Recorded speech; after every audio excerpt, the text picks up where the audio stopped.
Hello and welcome to our show, Film Talk with AJ Dean. I'm AJ Dean, your host, and I have the amazing and always present and wonderful co-host with me, Paul Vato. He's actor, comedian. Hey, Paul, what's going on this week? How are you? Not much. I think I'm still in costume. I'm the aliens guy from the History Channel. Aliens.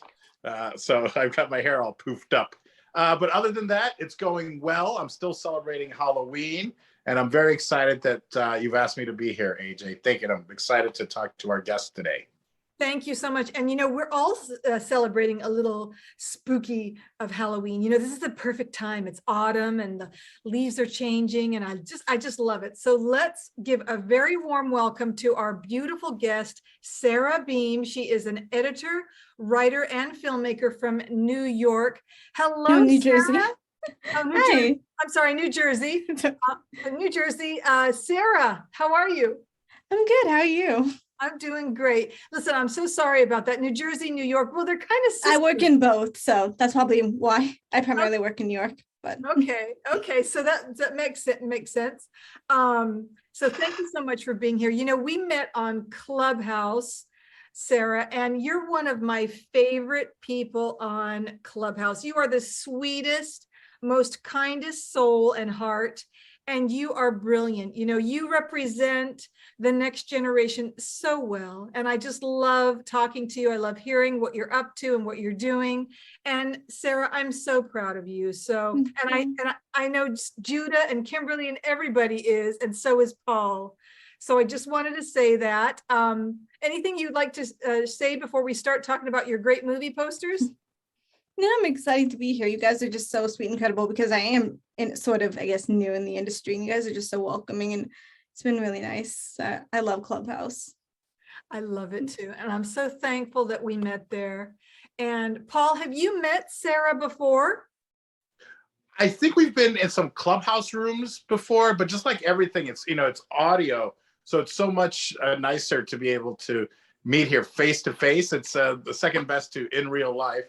But I'm pretty sure I've heard her speak in Clubhouse because I know that we have a lot of friends in common. So I think so. Wonderful. Okay. Well, she is a wonderful filmmaker in the film and TV filmmaking industry, Hollywood industry. And so let's jump right into it. There's these two great movie posters that you've done. You've done quite a few, actually. You've done Salute, been an assistant editor in that, and an Invitation to Tea. But let's talk about Cataclysm Begins and Preservation. So the first one here is Cataclysm Begins, and it's in development right now. Is that right, Sarah? Mm-hmm. Okay. Yep. And it is a short drama and sci-fi. So I love this movie poster. This is so much fun. These are the kind of the art movie posters that I love to collect. Did you design it? Let's talk about that, and let's talk about the movie. No, this is the concept art. We started the casting process, but this is just a placeholder until we get casting and everyone in costume. My friend, Sarah Barton, she made the concept art of the twins, and our VFX artist, Audrey, made the logo. So I just pieced it together to make like a little concept poster, but yeah. I love it. And I wanted to match a little bit with it, as you can see with the hair. I hope I'm doing a good justice to it. Yeah, it looks awesome. I'm getting my hair split dyed actually this weekend, I think. Yay. And what colors are you going to get? I'm probably just going to do traditional red and black.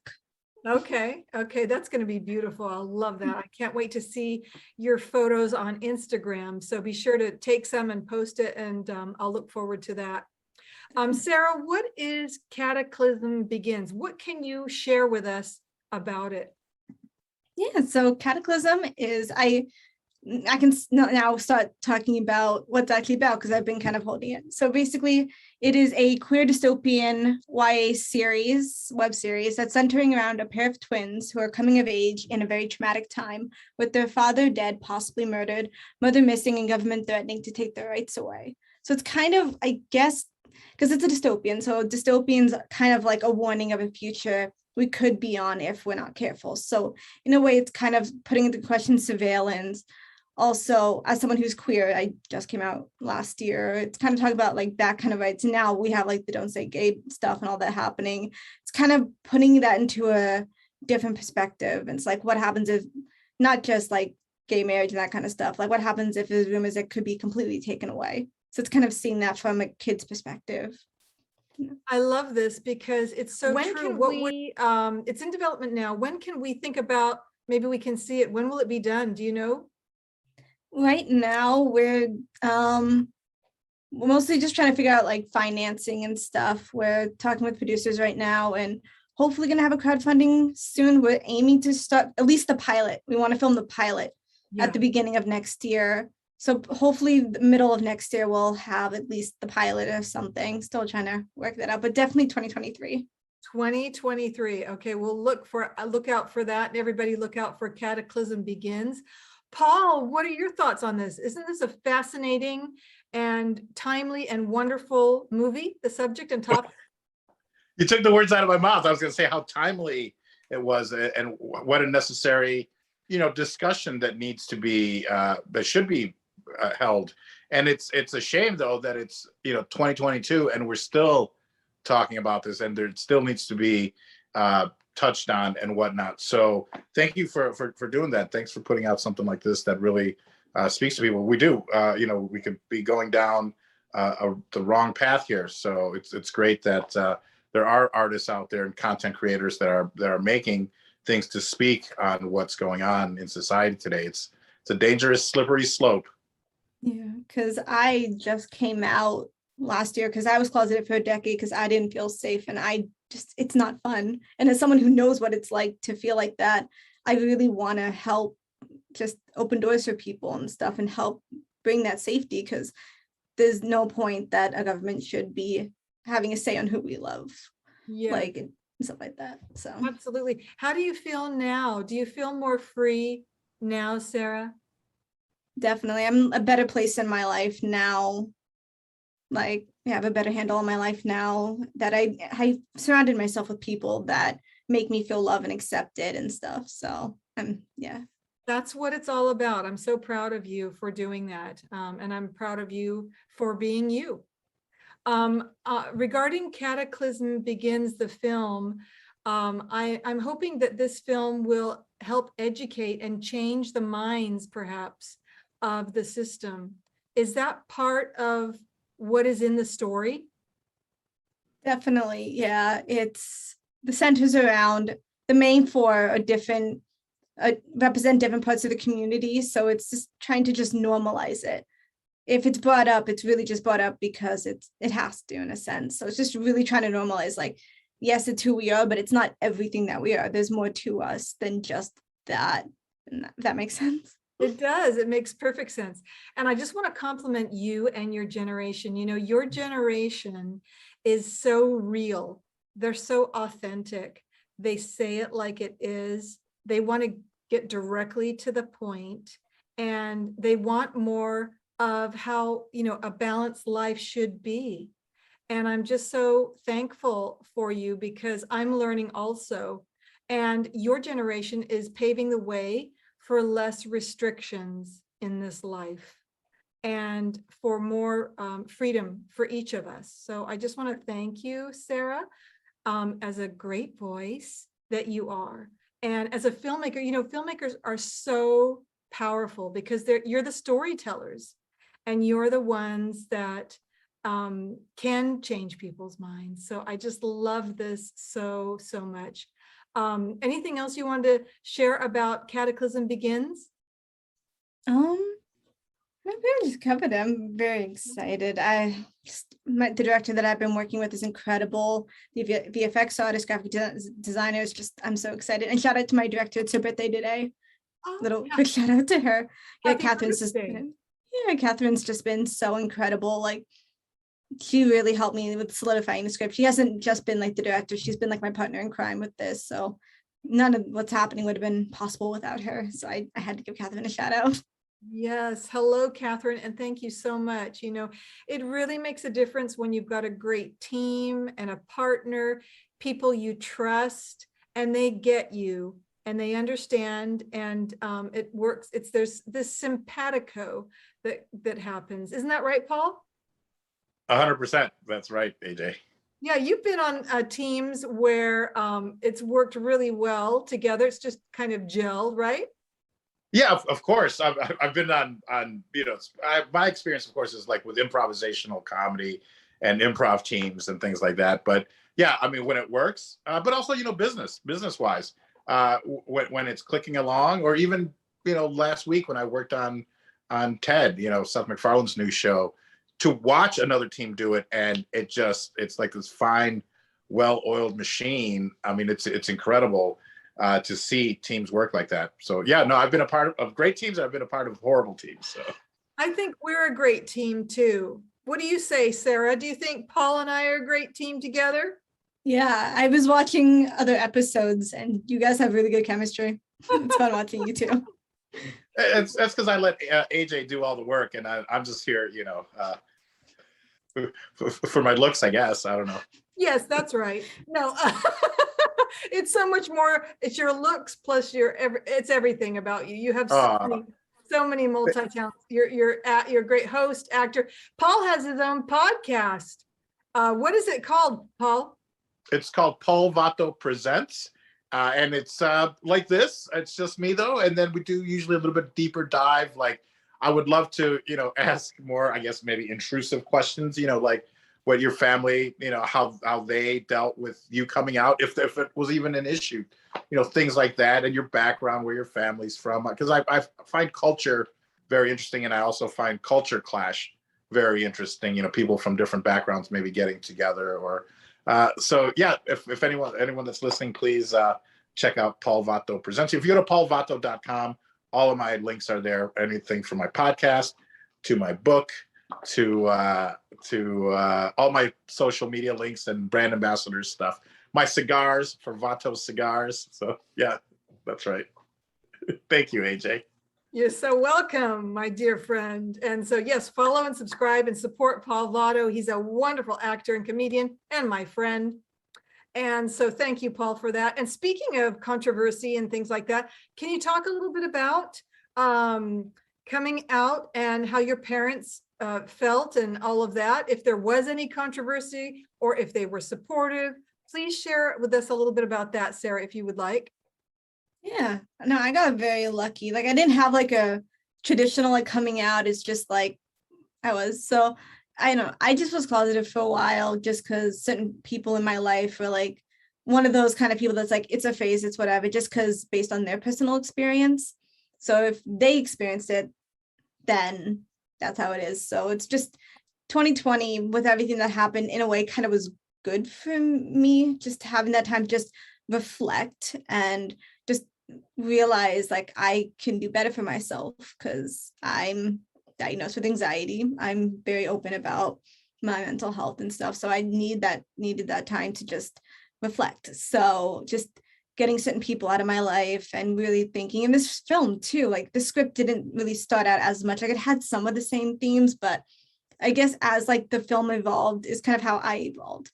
So in a way, this Cataclysm Begins really did help me become more of me. And there's a lot of me reflected in the characters and stuff. Because a lot of them also weren't queer.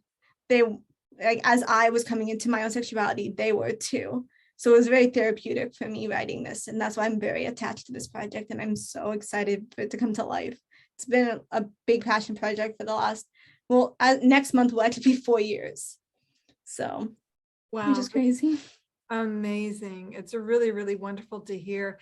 And I'm so glad that you had support because that is so important. So Sarah, now, because you have that support, I want to ask you, what would you say to people who don't have support, or, well, for those who do have support, then I guess they would have an easier transition. But what about people who don't have support? Is there any place they can go or reach out for support? If, let's say, their family just is totally against their wishes, what do they do, Sarah? Do you know? Personally, I'm not sure if I'm one to give advice like that, but I know there's so many amazing organizations, ones that I've been looking to, like the Trevor Project, the Stonewall, my mind's blanking, but there's so many amazing organizations. And Instagram too has been amazing. There's a lot of Instagrams with organizations that if you're struggling or still trying to find your identity, if you're not finding that community, there's so much community just on those resources, which is really cool. So definitely just Googling different types of organizations. And there is acceptance and support out there, right, Sarah? There always is. You will find your tribe. Yes, I love that. That's great. Okay, so let's circle back now to preservation. This is the second great movie poster we have on screen. And this is really an interesting one. It's got several tiles kind of with hands on it and wrists and fingers. Tell us about that, what it means, the poster, and what is the story about? Now you directed, wrote, and edited this, right, Sarah?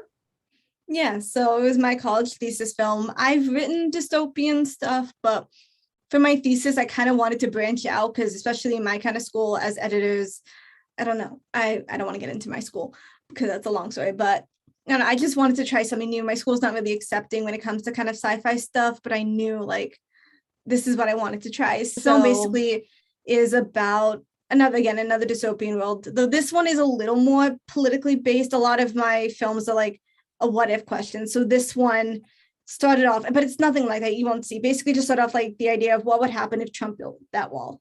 But he's not mentioned. There's no mention of anything. It's just kind of what happens when a group of people gets isolated, what happens with that. And in this world, basically the watch, as you see, is everyone is there is no death. The body shuts down, but what do you do? How do you do that? So you get injected, but how do you know where you're going to go or the bad place? I can't remember exactly because it's been a bunch of years. So to determine where you're going to go after your body shuts down and they need to send your soul somewhere else, there's a system, a gold system and a bronze system. Gold is I think gold was the good system, bronze is the bad system, and it's based off points. You do good, you get good gold points. You do bad, you get bronze points. So it's kind of like determining. It's showing two teenagers, one who's actually. So basically, the story follows two teenagers, one who is the son of a deceased governor who runs the system. One is his friend, and basically following the guy, his uncle is rumored to have murdered his dad, wanting his title, and he's basically next. So he's at risk of wondering if he's going to be next. So it's kind of following him trying to take back his title and stuff. So incredible. What an interesting story, because again, it's really good versus evil, isn't it? And the choices that we make in this life. This is fascinating. And I love stories like this because it does give us food for thought so that we can be more mindful for the decisions that we make in life. Like for instance, if someone was going to say something, but it wasn't all that great, it would be better to hold their tongue and not say it than say it. And then someone gets hurt and offended and all of that in a really, really bad way, if it was an attack or something like that. So it's always better to hold your tongue if you're, something like that. It gives you the choice, the judgment of, is this, would I like to be told that kind of thing? Is that the frame of mind, Sarah? Definitely. A lot has to do with exactly what you said. A lot of my work has to do with kind of that idea of censorship, and you shouldn't be afraid to say how you're feeling. Like, yes, there should be consequences if saying bad things, but not basically just right. Not if it's an expression and a true, authentic expression of yourself, of who you are. That's totally fine. Yeah, absolutely. The preservation poster, it's got hands on it. What does that mean? What was the symbolism with that in the design? That's the watch that the points are hold. So basically, as you can see, it's like a little dial. So if you hit a certain amount, so like if you automatically hit 100% bronze, you're automatically sent away. If you hit, so basically it's like a race, like you have 80 years, and in that 80 years, it's kind of like, how do you want to live? If that makes sense. Yeah. How do we want to live? This is good thought. How about you, Paul? How do you want to live?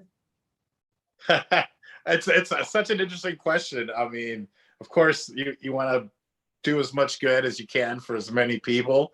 But sometimes, the rules of society change, and you don't know what the social mores and of that set society, things that were okay 200 years ago are not okay now. And who knows how hopefully it'll keep changing for the better in the future. But yeah, again, it goes back to this, these dystopian futures that who knows, I don't think we'll be around to see it, but hopefully it'll all go, for the best. I want to live a good life. I want to do good. Absolutely. Don't you think this sounds interesting? The thought process, it's a reflection really on us when we watch movies like this, so that we can learn and grow about ourselves and others. And as you said, make good choices. That's what it's all about, isn't it, Sarah? Definitely, yeah. I love that. Okay, so when will we, or can we see this? When will we be able to see this? Or is this? Oh, it's up on my YouTube channel. It was back in 2019. I put it up as soon as I graduated. Okay. So wonderful. So that was your thesis, and I love the colors that you used in the poster, and I'm sure you did so well with that. And that's what has inspired you got good grades on it, and that's what's inspired you to continue being an excellent filmmaker and just upping your game each time. So now you're doing, what I love about you also, Sarah, is you're taking on social causes like rights, individual rights with Cataclysm Begins. And so this is so important, because we need more films about this. We need more films written by women, directed by women, and starring women. So me, I've always said that, and I believe that so much. I do want to change it up now and switch it a little bit, and I want to bring in the controversial question and topic of the episode. So here we go. Are you ready? I'm going to ask it. Okay. There's been a lot of debate about universal health care. Okay, I am for it. So my question is, because there's pros and cons of universal health care, but I am for it because when I lived in England, they have universal health care. I didn't get a bill of $100 or $120, and I had no copay. And it was easy. I just called up. You have your own doctor. It's very similar to what we have here in America, but over here in America, it's different. It's not national, and it's not social, universal, healthcare. It's Canada has universal healthcare, but we don't. So that allows different corporations, I believe, here in America to charge their own prices and all that on a scale or whatnot. So I want to take it over to you, Paul, first, because this affects us all. This is health. Mm-hmm. And you can share also your experiences with doctors or hospitals or things like that, if you would like. So over to you, Paul. What would you like? Would you like universal health care, or do you like the system as it is here? No, I think the system is pretty broken, because I don't think your finances should dictate whether you can be healthy or get medical attention or medical help. I think that's almost a basic human right. Now, I get it, somebody has to pay for it, but we spend so much money on our military, or even the military here in our individual cities and states and all that I think a lot of that could be used towards healthcare, and also preventative healthcare, so that if I had it and I could just go and it wouldn't cost me anything, even a deductible, I probably wouldn't have had this horrific gout attack, because I'd probably be more on top of it, as opposed to, you know what, I don't feel like spending, I don't know, my copay, $30 or even that, whatever. Like, I don't feel like, I'm not going to spend that this week. And then next week becomes next week, the next week. And then I ended up being hospitalized for 2 or 3 days, which is probably what, 10 grand a day.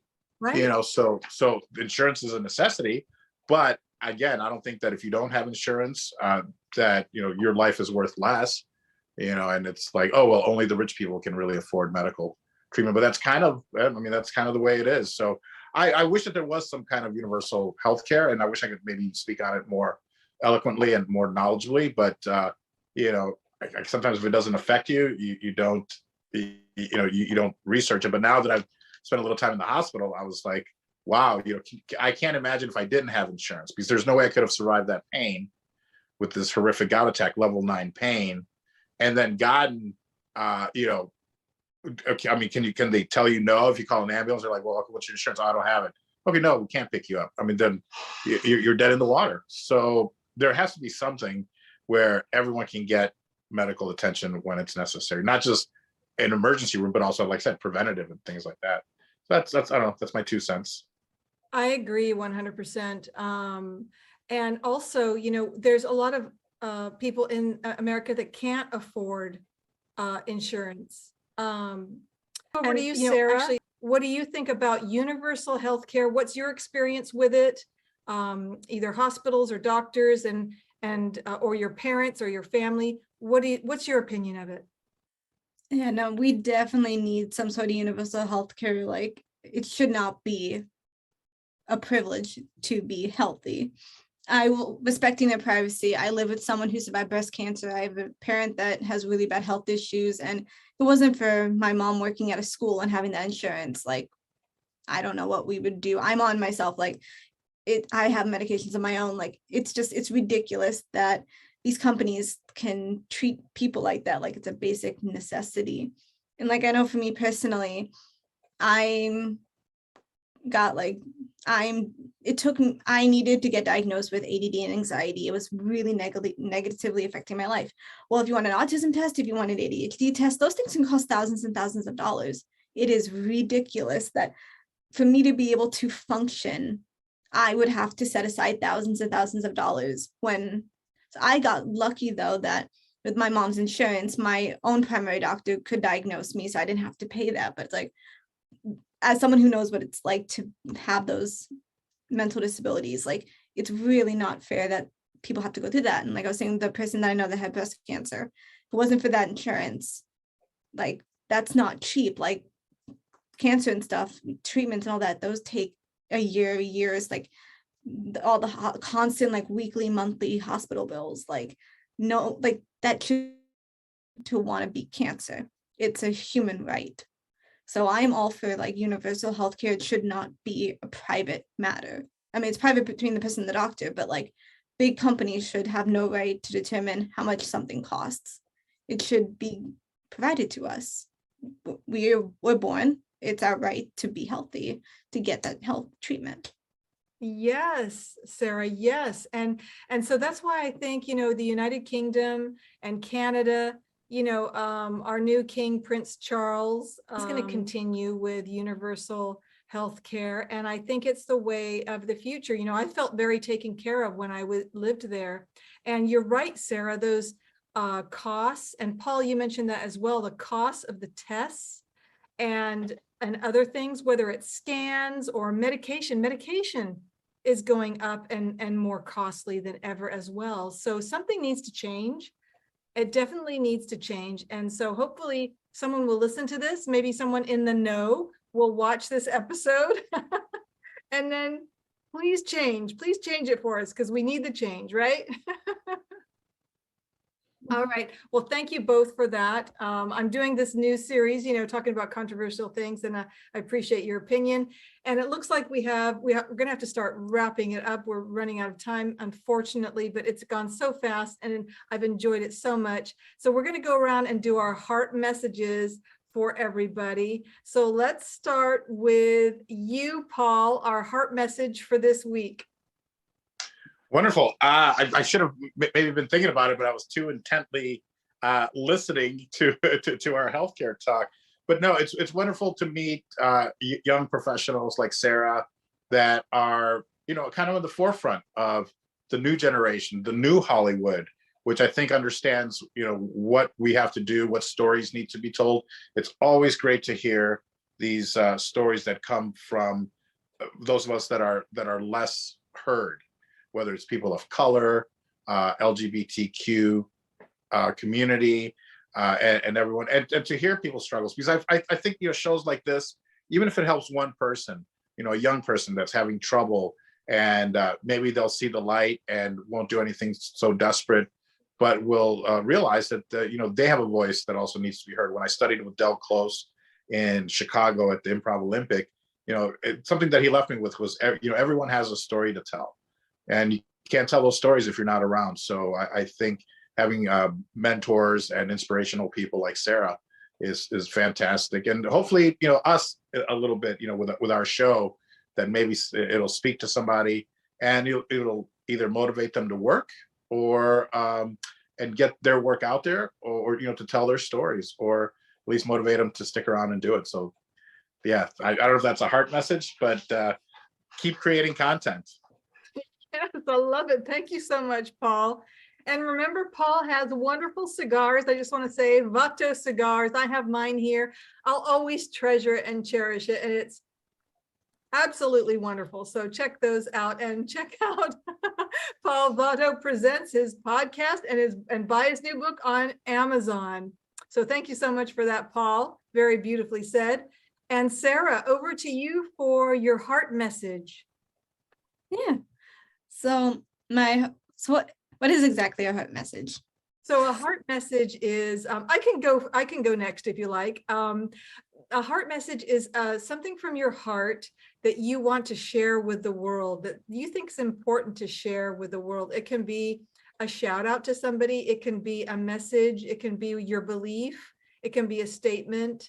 My heart message for this week, I'll just say it real quick, is something that you said, Sarah. Now that winter and fall is here, I want everyone to let go of the people that are not supporting them, even blood relatives. If they don't support you and uplift you, then it's time to find your tribe of those people who support you and positively and lift you up. This is so important to the psyche. And I'm not a doctor, but that's just my advice, because now is the time. So there you go. There's my heart message. Over to you, Sarah. Yeah, I guess mine would be just live authentically. There's only one you, and it's just been an amazing time where we have like all this technology. It's easy to just be more authentic. Be more authentic. I love that. And Sarah, you're so wonderful. You're a wonderful filmmaker. You are absolutely brilliant and beautiful. I'm so proud of you. You're my younger sister, and you're going to do phenomenal things in the world. I'm speaking that over you because it's true. Isn't that right, Paul? I agree 100%. And I personally look forward to seeing what work, Sarah, what you do, and I'd love to check out your work. So I'm going to head over to your YouTube channel and maybe let people know where they can find it, so that we can check out your work. So thank you. Yes. Tell us, Sarah, where we can find your YouTube, how people can follow your Instagram, how can people follow and support you? Yeah, so my old work, because I changed my company name, I'm now on Beamish Productions. At the time, you can see on Preservation, Velcro Productions was my old name. So all my college work is under Velcro Productions. I don't have anything for Beamish Productions yet. Cataclysm will be the first project. So for me, you can find me under my name and then edits. So Sarah Beam Edits on like Instagram, Facebook, TikTok. Cataclysm has its own social media under the name Cataclysm Begins. And yeah, so you can find me. Wonderful. All right. Sarah Beam Edits. Look out for that and follow Sarah Beam and Paul Vato. And thank you, everybody, for watching Film Talk with AJ Dean. Please subscribe, please like, please support and watch it and share if you want to. And also have a wonderful evening. And until we meet again, let's see, do I have anything fun that I can put on at the end? Until we meet again. Aliens. Bye for now.